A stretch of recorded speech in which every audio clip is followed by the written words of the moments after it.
Sultan Bathery urban bank കോഴയിൽ കോൺഗ്രസിനെ വെട്ടിലാക്കുകയാണ് പഴയ കരാർ രേഖ പുറത്തെത്തുന്നതിലൂടെ.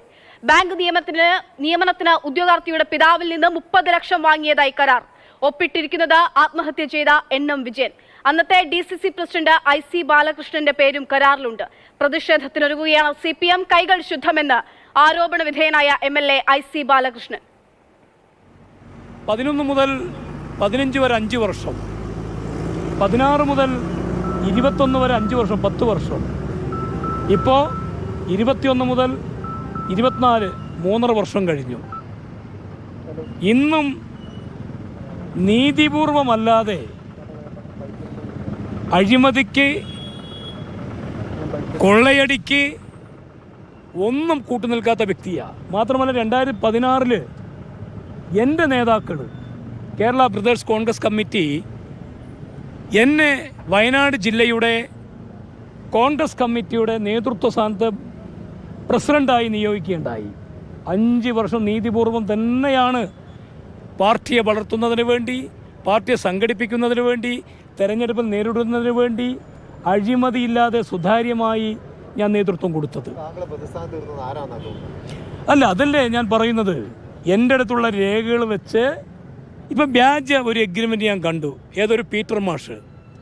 ഞാൻ ചോദിക്കട്ടെ, ആ പീറ്റർ മാഷും പ്രിയപ്പെട്ട ബിജുവേട്ടനായിട്ടൊരു എഗ്രിമെൻ്റ് വെക്കുമ്പോൾ സ്വാഭാവികമായിട്ടും ആ പീറ്റർ മാഷ് എന്നോടൊന്നും ചോദിക്കേണ്ടത്, ഞാൻ DCC പ്രസിഡൻ്റ് അല്ലേ? അങ്ങനെ ഒരാളുടെ പേരുപയോഗപ്പെടുത്തി പണം തട്ടുന്ന ഉപജാത സംഘത്തെ നിരോധിച്ചില്ലെങ്കിൽ, നിയമത്തിൻ്റെ മുന്നിൽ കൊണ്ടുവന്നില്ലെങ്കിൽ ജനാധിപത്യ മൂല്യങ്ങൾക്ക് അതിന് മൂല്യമില്ല എന്നാണ് ഞാൻ മനസ്സിലാക്കുന്നത്. M കമൽ വിവരങ്ങൾ നൽകാനായിട്ടുണ്ട്. കമൽ,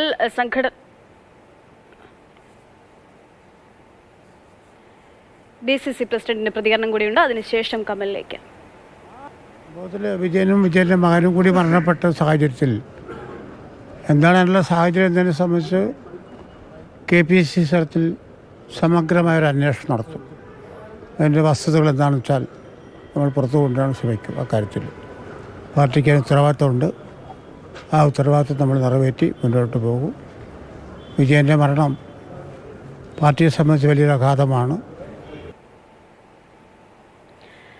M കമൽ നമുക്ക് വിവരങ്ങൾ നൽകും. കമൽ, വളരെ നിർണായകമായിട്ടുള്ള രേഖയാണ് ഇപ്പോൾ മാതൃഭൂമി ന്യൂസിലൂടെ പ്രേക്ഷകർ കണ്ടുകൊണ്ടിരിക്കുന്നത്. അതിന്മേലുള്ള പ്രതികരണങ്ങളുമാണ് നമ്മൾ കേട്ടത്. അതായത് ഇങ്ങനെ ഒരു രേഖ പുറത്തു വരുമ്പോഴും അതിനെ പൂർണ്ണമായും തള്ളിക്കൊണ്ടാണ് IC ബാലകൃഷ്ണനൊക്കെ വ്യാജമാണെന്ന് പറയുന്നു. പക്ഷേ അഴിമതി എന്നുള്ള ആരോപണത്തിന് തക്കതായിട്ടുള്ള ഒരു തെളിവ് അല്ലെങ്കിൽ അത് സാധൂകരിക്കുന്ന തരത്തിലുള്ള കാര്യങ്ങൾ ഈ രേഖയിൽ കാണുകയും ചെയ്യുകയാണ്. എന്താണ് ഇപ്പോൾ പുറത്തു വരുന്ന ഈ കരാർ രേഖയിലൂടെ മനസ്സിലാകുന്ന കാര്യങ്ങൾ? ഒപ്പം തന്നെ കോൺഗ്രസ് ഏത് തരത്തിൽ ഇനി പ്രതിരോധിക്കാനാകും കോൺഗ്രസിന്?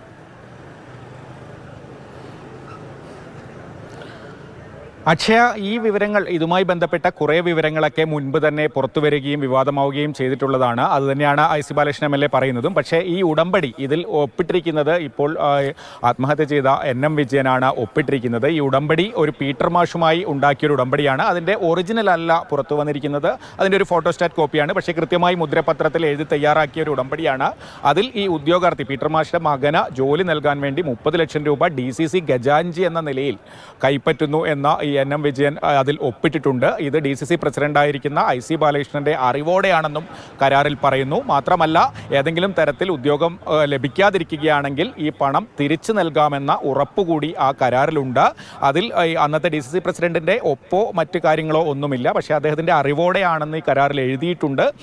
ഈ NM വിജയനും പീറ്റർ മാഷുമാണ് ഇതിൽ ഒപ്പിട്ടിരിക്കുന്നത്. ആ കരാറിനെയാണ് ഇപ്പോൾ അല്പം മുമ്പ് നമ്മൾ കേട്ടത് IC ബാലകൃഷ്ണൻ തള്ളിക്കളഞ്ഞിരിക്കുന്നത്. അത് വ്യാജമാണ്, തനിക്ക് അങ്ങനെ ഒരു കരാറിനെ കുറിച്ച് അറിയില്ല എന്നാണ് അദ്ദേഹം പറയുന്നത്. മാത്രമല്ല, 2019 ഈ വിഷയം പുറത്തു വന്നതിന് പിന്നാലെ KPCCയും മറ്റ് മേൽക്കമ്മിറ്റികളൊക്കെ അന്വേഷിച്ചതാണെന്നും പറയുന്നു. പക്ഷേ എന്തായാലും ഈ ആത്മഹത്യയ്ക്ക് പിന്നാലെ മൃതദേഹം സംസ്കാരം കഴിയുന്നതിന് മുൻപ് തന്നെ കോൺഗ്രസ് പ്രതിരോധത്തിലാവുകയാണ് ഈ കരാറിൻ്റെ പകർപ്പ് പുറത്തു വന്നതിലൂടെ. കാരണം ഒരു ബാങ്കിലെ നിയമനത്തിന് കരാർ എഴുതി, DCC പ്രസിഡന്റിൻ്റെ പേരടക്കം എഴുതി, DCC ഖജാൻജി ഒപ്പിട്ട പണം വാങ്ങുന്നു എന്ന് പറയുമ്പോൾ അതിൽ ഒരു അഴിമതിയുടെ മറ്റൊരു തെളിവ് എന്താണ് എന്ന ചോദ്യമാണ് ഉയരുന്നത്. അത്തരത്തിലൊരു കരാറടക്കം മുദ്രപത്രത്തിൽ എഴുതിയാണ് ഇത്തരത്തിൽ പണം കൈപ്പറ്റിയത് എന്നാണ് ഈ കരാർ പുറത്തു വന്നതിലൂടെ വെളിവാകുന്നത്. പക്ഷേ ഇതിൽ ഇനി വരേണ്ടത് ഈ ഉദ്യോഗാർത്ഥികളുടെ അല്ലെങ്കിൽ ഈ പീറ്റർ മാഷ് ഉൾപ്പെടെയുള്ള ഈ പണം നൽകിയവരുടെ പ്രതികരണമാണ്. അതുകൂടി വരുന്നതോടുകൂടിയേ ഇതിൻ്റെ ഒരു കൃത്യമായ കാര്യം പുറത്തു വരികയുള്ളൂ. എന്തായാലും ഇന്നലെ ഇതിന് മുൻപ് തന്നെ ഇദ്ദേഹം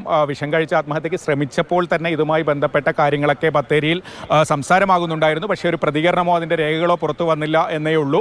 ഇന്നിപ്പോൾ ഈ അർബൻ ബാങ്കുമായി ബന്ധപ്പെട്ട രേഖകളും പ്രതികരണവും ഒക്കെ വരികയാണ്. എന്തായാലും ഇക്കാര്യങ്ങൾ സംസ്ഥാന നേതൃത്വം അടക്കം വിശദീകരിക്കേണ്ട ഒരു സാഹചര്യത്തിലേക്കാണ് കാര്യങ്ങൾ എത്തിയിരിക്കുന്നത്. അക്ഷയ.